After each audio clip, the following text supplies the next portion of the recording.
जय हिंद। इस वीडियो में हम समझेंगे ट्रेन अपने ट्रैक को कैसे चेंज कर लेती है। किसी स्टेशन पर जब दो एक्सप्रेस ट्रेनें एक साथ पहुंचती हैं और एक लेट से है और एक टाइमली चल रही है, तो स्टेशन मास्टर पहले किस ट्रेन को छोड़ेगा। और साथ ही आप देखे होंगे कि जब ट्रेन क्रॉस करती है तो एक बाएं हाथ में हरा झंडा लेकर क्यों दिखाया जाता है। देखिए, रेलवे ट्रैक को बिछाने का 1 किलोमीटर बिछाने का खर्चा 20 करोड़ आता है, लेकिन ये डिपेंड करता है कि रास्ते में अगर पहाड़ है या ब्रिज है तो ये खर्च बढ़ सकते हैं। इस ट्रैक को बनाने के बाद अगर आप चाहते हैं कि इसको इलेक्ट्रिक से चलाएं तो एक्स्ट्रा इलेक्ट्रिफिकेशन का खर्चा 1 करोड़ रुपए प्रति किलोमीटर आता है। देखिए, जो लोहे की पटरी गई है ना, उसको हम लोग कहते हैं रेल। इस रेल पे चलने वाली गाड़ी को कहते हैं रेल गाड़ी। अब ये रेल को ऐसे ही बिछा देंगे तो धंस जाएगा। तो इसको आप पढ़े होंगे कि एरिया बढ़ा दीजिएगा तो प्रेशर कम लगता है। तो एरिया बढ़ाने के लिए इसके नीचे स्लीपर बिछाते हैं। पहले ये स्लीपर लकड़ी के हुआ करते थे, लेकिन बरसात में वो सड़ जाते थे, तो बाद में सीमेंट के स्लीपर को लाया गया। तो ये बीच में जो बिछाए गए स्लीपर है, एक रेलवे में जो ट्रेन में स्लीपर होता है सोने वाला वो अलग है, ये लोहे का हो गया रेल, ये स्लीपर। रेल और स्लीपर को आपस में जोड़े रखने के लिए हम यहाँ पर एक क्लिप का प्रयोग करते हैं जो इस तरह से राउंड शेप में घुसा हुआ है, और क्लिप को फास्टनिंग द्वारा कस दिया जाता है। तो ये फास्टनिंग डिवाइस हो गया। रेल ट्रैक के किनारे बड़े बड़े पत्थर बिछा दिया जाता है। इन पत्थरों को हम बैलेस्ट कहते हैं। ये पत्थर कई रीजन से बिछाए जाते हैं, क्योंकि आप ट्रैक को तो ऐसे बिछा दिए हैं, लेकिन उसमें मजबूती कहाँ है? कहीं से बांधे हैं उसको, कहीं से सीमेंट से ढलैया किए हैं, नहीं। तो वो इधर उधर पूरा ट्रैक इधर से उधर हो जाएगा ट्रेन के लोड से, इसलिए वो इधर उधर ना घस के हम लोग क्या करते हैं, ट्रैक पर पत्थर बिछा देते हैं ताकि उसको एक जगह शेप मिल सके। साथ ही पत्थर बिछा देने से ट्रैक के नीचे की मिट्टी बरसात में खिसक के नहीं निकलती है, वरना दुर्घटना हो जाएगा। बैलेस्ट बिछा देने से इस ट्रैक पर जंगल झाड़ घास वगैरह भी नहीं निकलते हैं। लेकिन यह बैलेस्ट जो होता है ट्रेन की दबाव से नीचे से फूटने लगता है, जिसे बार बार मेंटेनेंस की जरूरत होती है। बैलेस्ट पर आप 200 किलोमीटर प्रति घंटा की रफ्तार से ज्यादा ट्रेन को नहीं ले जा सकते हैं, वरना बैलेस्ट कंपन करके हट जाएगा, ट्रैक से दुर्घटनाग्रस्त हो जाएगा। इसलिए इस बैलेस्ट की जगह पर हम कंक्रीट बैलेस्ट का प्रयोग करते हैं। पूरे सीमेंट की ढलैया कर देते हैं और उसी में ट्रेन को क्लिप फास्टनर से रेल को कस देते हैं। बुलेट ट्रेन चलाने के लिए आपको इसी कंक्रीट बैलेस्ट की जरूरत पड़ेगी। इस ट्रैक पर बुलेट ट्रेन ले ही नहीं जा सकते हैं। इस इमेज में देखेंगे तो बुलेट ट्रेन के आगे तो जो ट्रैक है उस पर तो बैलेस्ट पत्थर फेंका हुआ है। आप कहेंगे कि हम झूठ बोल रहे थे। देखिए, जब बुलेट ट्रेन स्टेशन पर खड़ी रहती है तो वहां पर बैलेस्ट बिछा सकते हैं, क्योंकि स्टेशन के पास स्पीड ज्यादा नहीं होती है या डिपो में स्पीड ज्यादा नहीं होती है। लेकिन आगे के लिए आपको इसे कंक्रीट देना ही पड़ेगा। दिल्ली मेट्रो देखेंगे तो दिल्ली मेट्रो का स्पीड ज्यादा नहीं है, फिर भी उसे कंक्रीट बैलेस्ट पे ही ले जाया जाता है, जिसका रीजन यह है कि दिल्ली मेट्रो ब्रिज से ज्यादातर गुजरी है, और अगर इस पे पत्थर रखेंगे तो वो पत्थर नीचे गिरेगा तो किसी का सर फोड़ सकता है, वाइब्रेशन के कारण वो गिर सकता है। लेकिन वही दिल्ली मेट्रो जब जमीन पर चलती है, कहीं कहीं वो जमीन पे है, कहीं सुरंग में है, कहीं ऊपर है, तो जब जमीन पे चलती है, डिपो में चलती है, तो देखिए वहां पर भी आपको बैलेस्ट ही मिलेगा, पत्थर ही मिलेंगे। रेलवे ट्रैक के किनारे आप देखे होंगे जो बैलेस्ट जमा किए जाते हैं वो ट्रेपेजियम के शेप में जमा किए जाते हैं, जिससे कि रेलवे को अपने बैलेस्ट चोरी होने से पता चल सके। उस ट्रेपेजियम के साइड में व्हाइट कलर के चूना से पेंट कर दिया जाता है, और साथ ही ट्रेपेजियम का एरिया निकाल के हम बैलेस्ट के भी पता कर सकते हैं कि कितना मात्रा है बैलेस्ट का। रेलवे स्टेशन पर आप मेन लाइन के किनारे इस तरह से लोहे की पटरी को देखे होंगे कि कुछ मात्रा में सा दिया जाता है और 1-2 फीट बाहर निकाल दिया जाता है। ये इसलिए किया जाता है ताकि अगर हाई स्पीड से कोई ट्रेन जा रही है और बाई दी वो एक्सीडेंट करके गिर गई तो रगड़ाते हुए आगे ना बढ़े, बल्कि इसी में फंस के यही रुक जाए और दुर्घटना को कम किया जा सके। लोहे के जो रेल होते हैं वो कारखाने में बनते हैं, तो 10-20 किलोमीटर लंबे नहीं बनते, वो सेक्शन टुकड़े में बनते हैं। उन्हें हम वेल्डिंग करके जोड़ देते हैं। पहले थर्मल वेल्डिंग से इसे जोड़ा जाता था। फिजिक्स के चैप्टर वेल्डिंग में हम आपको पढ़ा देंगे कि कितने तरह की वेल्डिंग होती है। इस वेल्डिंग के द्वारा इसमें काफी ज्यादा स्मूथनेस आ जाती है, बहुत ही स्मूथ हो जाता है। लेकिन रेल ट्रैक को पूरे यहाँ रास्ते भर में एक ही नहीं जोड़ा जाता है, क्योंकि गर्मी के दिन में लोहा फैलता है। फैलने की वजह से अगर एक ही रेल रहेगा तो मुड़ जाएगा और ट्रेन दुर्घटनाग्रस्त हो जाएगी। इसलिए कुछ जगह पे उसे काट कर हल्का सा गैप छोड़ देते हैं। अब इस हल्का सा गैप से अगर ट्रेन जाएगी तो ये इधर उधर भाग जाएगा, तो इसके साइड में एक फिश प्लेट जोड़ दिया जाता है। तो ये साइड में जो जोड़ा गया है ये फिश प्लेट है, और ये फिश प्लेट को एकदम चिपका के इसमें नहीं, इसमें खाली जगह छोड़ना चाहिए ताकि गर्मी के दिन में फैलने का जगह मिले। देखिए, ठंडी के दिन में सिकुड़ गया, गर्मी के दिन में देखिए एकदम चिपक गया है। यहाँ भी ये साइड में फिश प्लेट लगा हुआ है, तो जो 1-1.5 फीट का लगा है ये क्या है? फिश प्लेट है। इसमें खाली जगह दिया जाता है। आप फिजिक्स में पढ़े होंगे थर्मल एक्सपेंशन, और थर्मल एक्सपेंशन में जो सीधे बढ़ता है उसे लीनियर एक्सपेंशन या रेखीय प्रसार कहते हैं। आप रेलवे ट्रैक पर इस तरह जालीनुमा आकृति देखे होंगे, इसे हम लोग रेल प्रोटेक्शन वार्निंग सिस्टम यानी TPWS कहते हैं। ये क्या करता है? ये सिग्नल से पहले लगाया गया रहता है ताकि ये ट्रेन के स्पीड को रोक सके। जैसे मान लीजिए आगे सिग्नल येलो है, येलो में आपको 30 के स्पीड में जाना है और आपकी स्पीड 70 का है, तो तुरंत ये क्या करेगा? सेंसर लोकोमोटिव इंजन में मैसेज कर देगा, वो ब्रेक अप्लाई करके स्पीड को धीमा कर देगा। या मान लीजिए आगे का सिग्नल रेड है और इधर कोई 90 की स्पीड में ट्रेन लेके गया, तो समझ जाएगा सोचो इतना तेज लेके जा रहा है, ठोक देगा आगे जाके, रोक दो इसको। तुरंत मैसेज कर देगा जो आगे सिग्नल रेड है, तो ब्रेक अप्लाई करके ट्रेन को रोके देगा। वहां पर रेल ट्रैक के किनारे आप इस तरह से सफेद पत्थर देखेंगे, इस पे कुछ अंक लिखा रहता है। जैसे मान लीजिए यहाँ लिख दिया 781/7। ये क्यों लिखा रहता है? ये ड्राइवर के लिए लिखा रहता है कि अगर ड्राइवर ट्रेन को लेके जा रहा है और उसे ट्रैक में कोई गड़बड़ी दिखाई देती है तो उसे गांव शहर का पता नहीं रहता है कि कहां से गुजर रहे हैं, तो वो तुरंत इसी नंबर को देख के इन्फॉर्म करता है कि 781/7 के पास हमने एक गड़बड़ी देखा था, आप उसको तुरंत ठीक कीजिए। वरना ड्राइवर को क्या पता कि किस गांव से निकला है वो। साथ ही इस पत्थर को थोड़ी दूरी पर लगाया जाता है ट्रैक के, ताकि इससे भी ये भी पता चल जाए कि कहां तक रेलवे की जमीन है। इस पत्थर के अंदर का जमीन रेलवे का, बाहर की जमीन वह गांव की जिसकी जमीन है उसकी हो जाती है। देखिए रेलवे में जो हम एक शहर से दूसरे शहर जाते हैं वो मेन लाइन के थ्रू जाते हैं, ये मेन लाइन सीधे गई रहती है। लेकिन जब स्टेशन पे ट्रेन आती है तो ये कई सारे लूप लाइन के थ्रू आती है। इस लूप लाइन पे हम आराम से चढ़ सकें इसलिए इसके किनारे प्लेटफॉर्म बना दिए जाते हैं। तो मेन लाइन से जहां लूप लाइन चालू होता है उसे हम कहते हैं स्टेशन सेक्शन, यहां की जिम्मेदारी स्टेशन मास्टर की होती है। इसके बाहर जब मेन लाइन चला जाता है उसे कहते हैं ब्लॉक सेक्शन। उसके ट्रेन किधर गई ये स्टेशन मास्टर को नहीं पता है, ये कंट्रोलर को पता होता है। कंट्रोलर ट्रेन को ले आता है ब्लॉक सेक्शन से मेन लाइन के थ्रू और यहां पर स्टेशन मास्टर को हैंड ओवर कर देता है कि तुम अपने हिसाब से प्लेटफॉर्म देखो कौन सा लूप लाइन खाली है और वहां ट्रेन को ले लो। तब स्टेशन मास्टर पॉइंट मशीन द्वारा इसके ट्रैक को चेंज करता है, कैसे पटरी चेंज करता है उसे अपने प्लेटफॉर्म पर लेता है। देखिए यहां लूप लाइन में एक खतरा हो सकता है। मान लिया कि ये मेन लाइन है, इस मेन लाइन से कोई ट्रेन आई है और इधर लूप लाइन में गई, लूप लाइन में गई और ये जो इसका ड्राइवर है ये पहले ही रोक दिया थोड़ा आगे अपने हिसाब से कि भैया हम रोक दिए, और ये ट्रेन लंबी होने की वजह से इसका पिछला हिस्सा अभी मेन लाइन पर ही है। अब आप बताइए इसका पिछला हिस्सा मेन लाइन पर है और आगे से कोई ट्रेन आ रही है, स्टेशन मास्टर उसको कहा कि भाई तुम्हारा स्टॉपेज यहाँ नहीं है, तुम सुपर फास्ट हो निकलो यहाँ से, तो ये यहाँ से आएगी या धड़ाक से इसके पिछला हिस्सा को मार के तोड़ के निकल जाएगी। तो इसको जरूरी है कि कोई भी ट्रेन प्रॉपरली लूप लाइन के अंदर घुस के स्टेशन सेक्शन पे खड़ी रहे, न कि मेन लाइन पे खड़ी रहे। तो इसकी पहचान कैसे किया जाएगा? तो गार्ड इसकी पहचान करता है। गार्ड को कैसे पता चलेगा कि हाँ भैया हम प्रॉपर स्टेशन पे घुस चुके हैं? तो इसके लिए वहां एक FM लिखा रहता है जिसे हम कहते हैं फॉलिंग मार्क। आप देखे होंगे ट्रेन के ट्रैक के किनारे, तो जो गार्ड का डिब्बा है वो इस FM के अंदर रहना चाहिए। अगर इस FM के बाहर है तो समझिए उसे लूप सेक्शन पे नहीं है, वो मेन लाइन पे है, कोई ना आगे पीछे आके इनको थूर के चल जाएगा। कभी कभी आप देखे होंगे कि ड्राइवर जो होता है ना ट्रेन का वो पहले ही ब्रेक लगा देता है और गार्ड से कहता है चेक करिए तो क्या है, तो गार्ड देखता है FM किधर है, देखता है अरे FM तो अभी आगे में है, कहता है आगे ले आगे ले आगे ले, अभी ठोक देगा कोनो पीछे से ले आके। तो ड्राइवर जो होता है ना फिर ट्रेन को थोड़ा दूर चला के रोक देता है, तो प्लेटफॉर्म के लोग घबरा जाते हैं, ये माई चला दिलो रे, अरे भाई वो अभी एडजस्ट कर रहा है। आप एक चीज गौर किए होंगे, ट्रेन में रिजर्वेशन का इतना मारामारी होता है, इतना भीड़ भाड़ होता है, सोचो ट्रेनों को लंबा काहे नहीं बनाता है, कम में डिब्बा क्यों जोड़ता है? और आप देखे होंगे मालगाड़ी में ज्यादा डिब्बा होता है और सवारी गाड़ी में कम डिब्बा होता है। ऐसा नहीं होता है। देखिए डिब्बे का जो संख्या होता है ये डिपेंड करता है लूप लाइन कितना बड़ा है। जैसे यहाँ में ट्रैक बना दिए हैं, ये जो है ये आपका मेन लाइन है। मेन लाइन के बाद अब ट्रेन पे जो खड़ी होगी ये लूप लाइन पे खड़ी होगी, लूप लाइन पे ही बना रहता है प्लेटफॉर्म। जो लूप लाइन होता है इंडिया का वो 650 मीटर का होता है। यहाँ हम लिख दिए हैं लूप लाइन कहिए या प्लेटफॉर्म कहिए, वो 650 मीटर का होता है। यानी आपकी ट्रेन 650 मीटर से लंबी नहीं होनी चाहिए। अब यहाँ समझिए ट्रेन की संख्या कैसे डिसाइड करेंगे, डिब्बों की संख्या।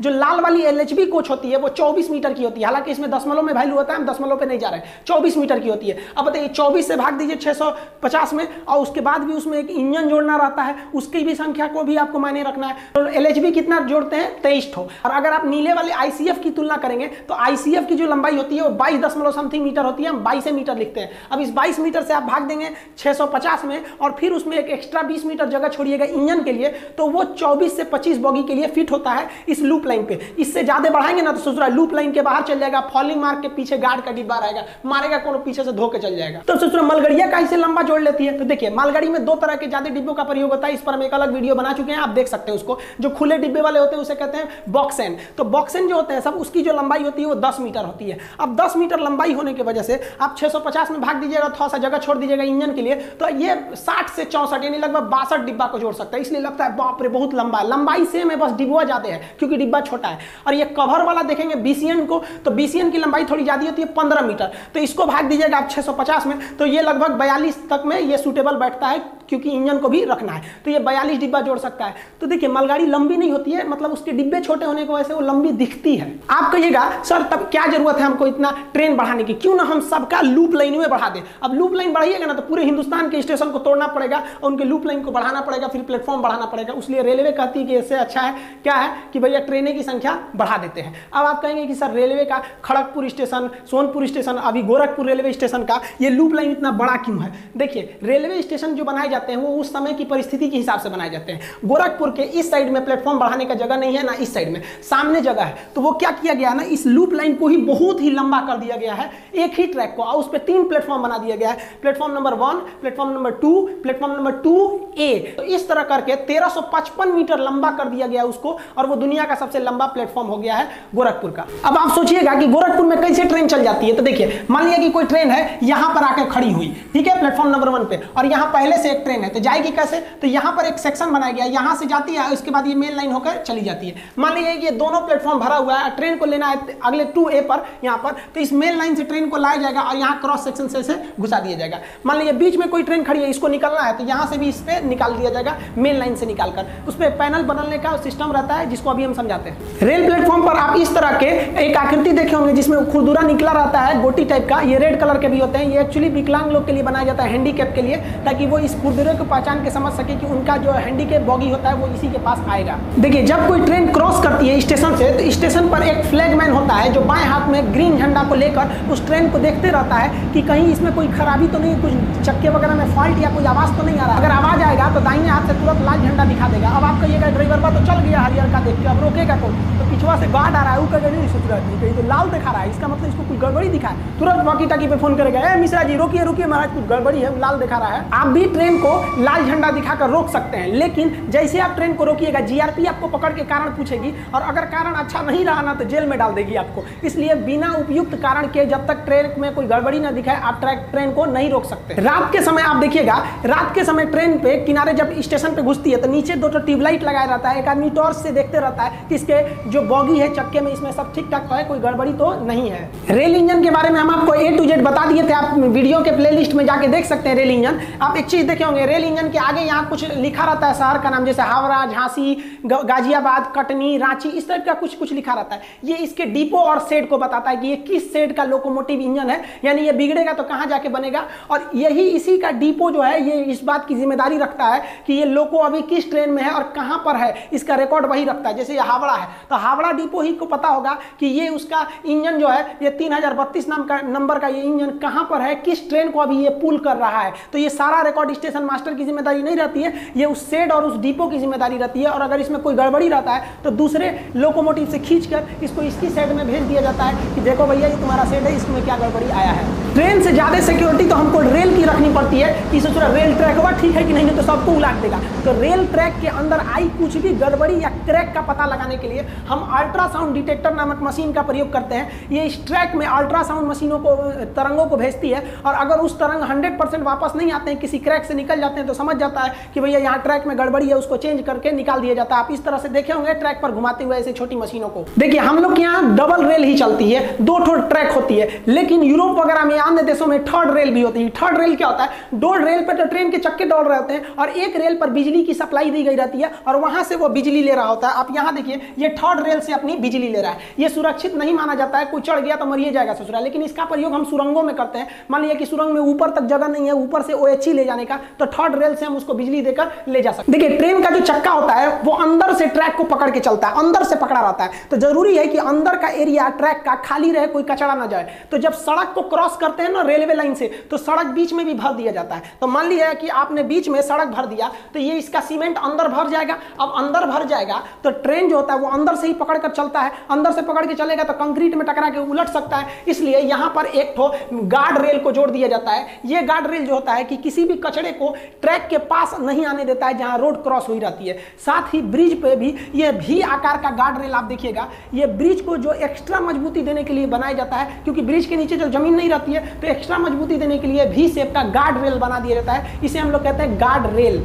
देखिए ट्रेन की जो पटरी होती है वो चेंज कैसे करती है। ट्रेन का जो चक्का होता है ना वो ट्रैक को अंदर से पकड़ कर चलता है। अब अंदर से पकड़ के चलेगा तो वो इस ट्रैक को, जैसे मान लीजिए कि इन दोनों ट्रैक को पकड़ा हुआ है, इसको पकड़ के चलेगा तो ये यहाँ अंदर से जाएगा, अंदर से जाने के बाद इसको पकड़ के इधर चला जाएगा। और अगर इन दोनों को पकड़ा है तो ये अंदर अंदर यहाँ से चला जाएगा। ट्रैक बाहर से नहीं बल्कि अंदर से पकड़ के चलते हैं। पहले इन ट्रैक को घुमाने के लिए एक ट्रैकमैन होता था जो इसको घुमाता था, पॉइंट मैन बोला जाता था उसको। और ये पॉइंट मैन जहाँ ज्यादा ट्रैक होते थे तो उसके लिए केबिन बना दिया जाता जाता था। आज ये केबिन किसी काम के नहीं है, हालांकि बड़े स्टेशनों पे मालगाड़ियों के शंटिंग के लिए इसका काम किया जाता है। आप इस तरह से देखे होंगे, जैसे ट्रेन में घुसते होंगे स्टेशन के एरिया में तो आपको केबिन मिलता होगा, दोनों साइड में केबिन, पश्चिम केबिन, पूरब, इस तरह से लिखा रहता होगा। आज के समय में जो ट्रेन ट्रैक चेंज करती है वो एक पॉइंट मशीन द्वारा चेंज कर देती है। जैसे यहाँ देखिए एक मशीन होती है, ये जो स्विच पॉइंट होता है इस ट्रैक को आगे पीछे करके घुमा सकती है। आप यहाँ समझिए, फिर वीडियो में समझाते हैं।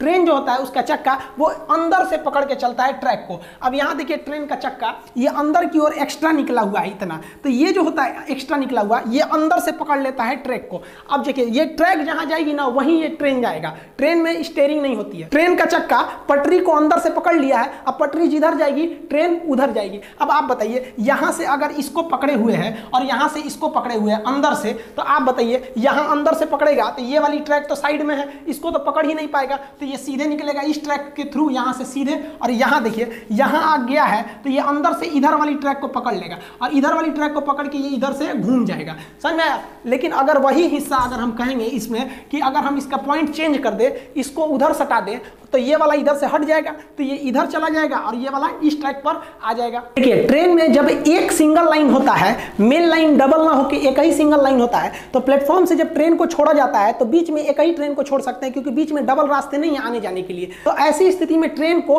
क्रॉसिंग कराया जाता था। जैसे मान लीजिए आगे से कोई ट्रेन छोड़ दिया है तो किसी ट्रेन को आप स्टेशन पर रोक के रखिए जब तक कि वो आगे से क्रॉस ना कर जाए, तो इसे क्रॉसिंग कहते हैं, टेक्निकल भाषा में एग्जिंग कहते हैं। जैसे यहाँ देखिए ये ट्रेन खड़ी है, यहाँ पर इसको रोक के रखा गया जब तक कि ये मेन लाइन से ये वाली ट्रेन आगे से क्रॉस न कर जाए। जब किसी ट्रेन को प्लेटफॉर्म पर खड़ा कराकर सिंगल लाइन के होने की वजह से आगे से क्रॉस करा दिया जाता है, उसके बाद इसको भेजते हैं, तो इसे हम लोग एग्जिंग या क्रॉसिंग कहते हैं। टेक्निकल भाषा में एग्जिंग हम लोग कहते हैं, क्रॉसिंग।